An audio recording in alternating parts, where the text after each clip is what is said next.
My name is Margaret.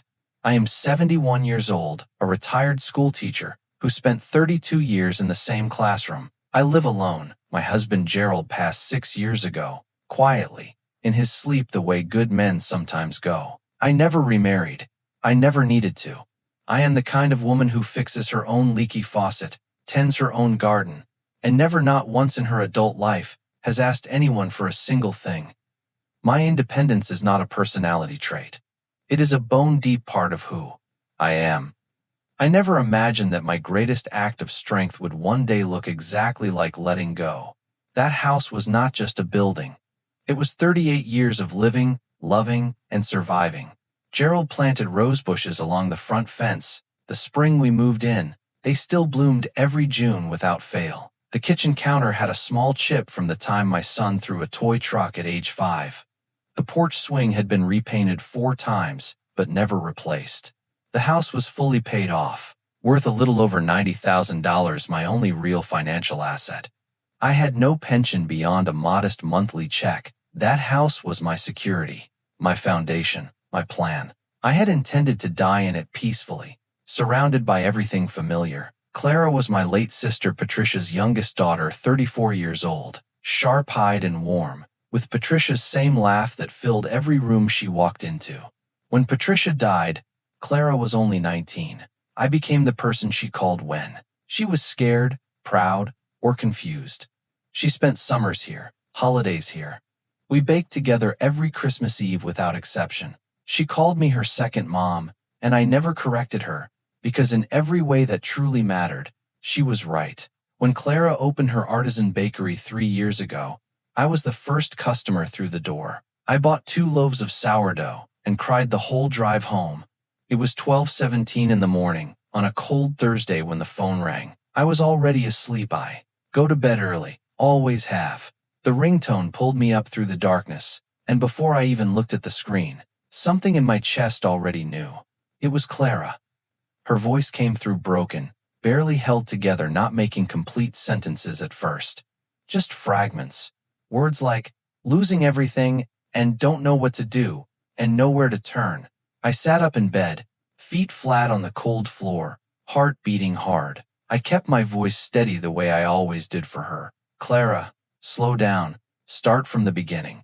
I am not going anywhere. She took one long, ragged breath, and then she told me everything. The bakery owed $89,000 split between 2 suppliers and a small business lender. It sounds like a number, but each dollar represented something real. Flour, ovens, staff wages, and years of Clara's life poured into that place. A large wholesale client, a hotel chain that had been her most reliable account, canceled their contract without warning or explanation. That single cancellation wiped out her projected income for the next 6 months entirely. The bank had sent a formal letter 30 days before they moved on her equipment. Clara had already asked her parents. Her father called her reckless. Her mother said nothing at all. 3 bank loans, all rejected. Her husband was willing, but they had 2 young children and no savings. I sat in the dark, holding the phone, doing quiet arithmetic in my head. I did not sleep after that call. I lay in the dark with the ceiling above me, and every fear I had quietly carried for years playing itself out in full. I made lists in my head the way teachers always do. On one side, my security, my son David's anger, the real possibility that no amount of money could save something already sinking. On the other side, Clara's face as a little girl in my kitchen, the 3 young employees I had met at the bakery opening. The way she had said nowhere to turn and meant every syllable of it. I thought about Gerald. What would he say? He would say, "You already know the answer, Maggie. Stop stalling." By 5 in the morning, I picked up the phone and called my realtor. David answered on the second ring, which told me he had been awake too. I explained everything calmly, the situation, my decision, the house. There was a long silence on his end. Then, "Mom, that house is your retirement. Clara is not your child. She is not your responsibility." I told him I understood his concern. Told him the decision was already made.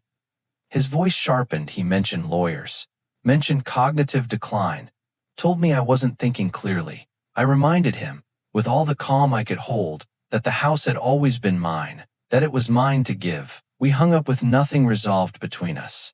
I sat at the kitchen table afterward, hands folded, heart shaking but my mind completely, quietly still. Before I confirmed anything with the realtor, I drove to the bakery. I needed to see it, myself, not through Clara's tears or my own assumptions, but with my own eyes. I walked in on a Tuesday morning, and the smell alone, warm bread, cinnamon, something faintly sweet and floral, told me everything about the kind of place it was. 3 employees greeted me by name. Clara had told them about me. She walked me through the books quietly, her hands trembling slightly over the pages. The numbers were bad, but what she had built was undeniable. Every shelf, every label, every small detail carried real love and real work. I looked at her face and recognized exactly what I saw: a person fighting not to drown. I took her hand and said, "I'm going to take care of it." She started crying. I didn't. Not yet. The realtor listed the house below market value to attract a fast offer. Within 5 days, a young couple came through, early 30s, 2 small children who pressed their faces against every window as if the house already belonged to them. The paperwork moved quickly, faster than I was emotionally ready for.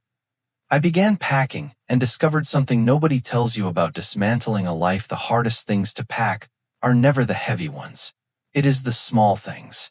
A birthday card in a kitchen drawer, a handwritten grocery list in Gerald's handwriting, tucked inside an old cookbook. My neighbor Ruth came over on a Wednesday afternoon and sat with me on the porch swing without saying a single word, just sat beside me, and that silence was the kindest thing anyone offered me through all of it. Moving day arrived on a gray Tuesday. The sky was the color of old dishwater, and the street was very quiet. I walked through every room one final time slowly, with full intention. I stood in the kitchen the longest. I ran my hand along the counter where I had stood 1,000 mornings with my coffee, watching the garden wake up. The moving van pulled away, and I stood alone in the empty driveway. The new family arrived minutes later. Their children ran straight for the front door laughing. Their mother looked at me with soft eyes and said quietly, "We will take good care of it." I nodded. I handed the key to the agent. I picked up my bag. I got into my car. I did not look back. That same afternoon, I wired the full amount to Clara's account. The rented room was on the 2nd floor of a narrow house owned by a quiet widow named Frances. It had a single bed, an armchair, a small dresser, and one window that looked out over a gray parking lot. I unpacked slowly, placing familiar objects on unfamiliar surfaces, and telling myself it was enough. The first night was the longest. Too quiet, too small. The walls were the wrong color, and the pillow smelled like someone else's detergent. I made tea. I sat in the armchair. I stared at nothing. Days passed. Ruth visited twice, and brought soup both times. My son David did not call. A short thank you text arrived from Clara on the 3rd day. After that, nothing. By day 10, that silence had started to feel like an answer I didn't want. 14 days. That is how long passed between the wire transfer and the knock at my door. And in those 14 days, I sat with a silence that slowly turned into something heavier than loneliness. David's voice came back to me in the dark. "She is not your responsibility." I began to wonder, had the money reached her in time? Had something else gone wrong? Was the bakery already gone regardless of what I had given? I refused to call her. I would not let my doubt turn into desperation. But each morning I woke earlier than the last, and each night I prayed a little longer, just asking for peace, just asking to believe it had mattered. On the morning of the 15th day, there was a knock at my door. I was not expecting anyone. I opened the door and she was standing there, but she was not the Clara from the phone call. That Clara had been fragmented and terrified, barely holding herself upright. This Clara stood straight. She was dressed carefully. Her eyes were calm and completely clear. She held a large envelope against her chest with both hands. "Aunt Margaret," she said quietly. "Can I come in?" I stepped aside without a word. She came in and sat across from me at the small table, the only table I had in that room. She placed the envelope between us and rested one hand gently on top of it. She looked at me directly, and without looking away said, "I need you to know what I have been doing these past 2 weeks." The room went very still. I folded my hands. I waited. She opened the envelope and placed three things on the table between us. A handwritten letter, a legal document, and a small brass key. She spoke slowly, the way someone does when they have rehearsed the words but still feel the full weight of them. The bakery, she told me, was not merely saved. It had already begun to recover. 2 replacement restaurant accounts she had quietly secured were worth more annually than the hotel contract she had lost. But that was not why she had come. Over the past 2 weeks, working with her attorney and a private lender, Clara had done something I had not asked for and could not have anticipated. The legal document named me as a 25% co-owner of the bakery. The handwritten letter was 2 full pages about her mother, about loss, about what I had meant to her across 30 years. The brass key was to a small cottage she had leased in my name for 12 months, with a full option to purchase. She slid everything toward me across the table and said, "You gave me a future. I am not going to let you have nothing." I could not speak. I covered my mouth with both hands and sat in the quiet of that small rented room and felt something open inside my chest, not from pain, but from something I had nearly forgotten still existed. I moved into the cottage the following weekend. Clara and her husband carried most of the boxes. It was small, but it had a back garden, a proper kitchen, and a porch, with a wooden chair already sitting in exactly the right spot. Clara comes every Sunday morning without fail, always carrying something fresh from the bakery. Within 4 months, the business had fully stabilized, and my co-owner's share, modest but real, arrives every month without exception. David eventually called. No apology, but his voice had gone softer, the way voices do when time does the quiet work that pride refuses to. I sat on my new porch one evening as the sun went low over the garden, and I thought, I gave away 4 walls. And somehow what came back was larger than what I lost. I didn't just receive a cottage. I received proof, warm, undeniable, living proof that some people in this world will catch you when you fall, and that is worth more than any deed, more than any house, more than anything a document could ever put a proper name to.